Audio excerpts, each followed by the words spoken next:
গুলিতে আহত হওয়ার পরও দলের জাতীয় সম্মেলনে অংশ নেবেন ট্রাম্প। গুলিতে আহত হওয়ার পরও রিপাবলিকান পার্টির জাতীয় সম্মেলনে অংশ নেবেন ডোনাল্ড ট্রাম্প। তার নির্বাচনী প্রচার শিবির আজ রোববার এক বিবৃতিতে তথ্য জানিয়েছে।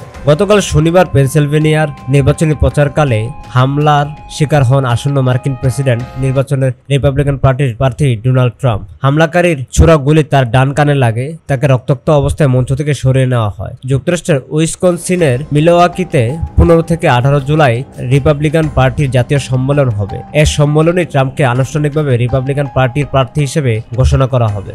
ট্রাম্পের প্রচার শিবিরের বিবৃতিতে বলা হয়েছে, মিলওয়াকিতে রিপাবলিকান পার্টির জাতীয় সম্মেলনে অংশ নেওয়ার জন্য সাবেক প্রেসিডেন্ট ট্রাম্প উন্মুখ হয়ে আছেন। এই সম্মেলনে ট্রাম্পকে দলের প্রার্থী হিসেবে মনোনয়ন দেওয়ার প্রক্রিয়া এগিয়ে চলছে। ট্রাম্প নিজেই জানিয়েছেন তার ডান কানের উপরের অংশে গুলি লেগেছে।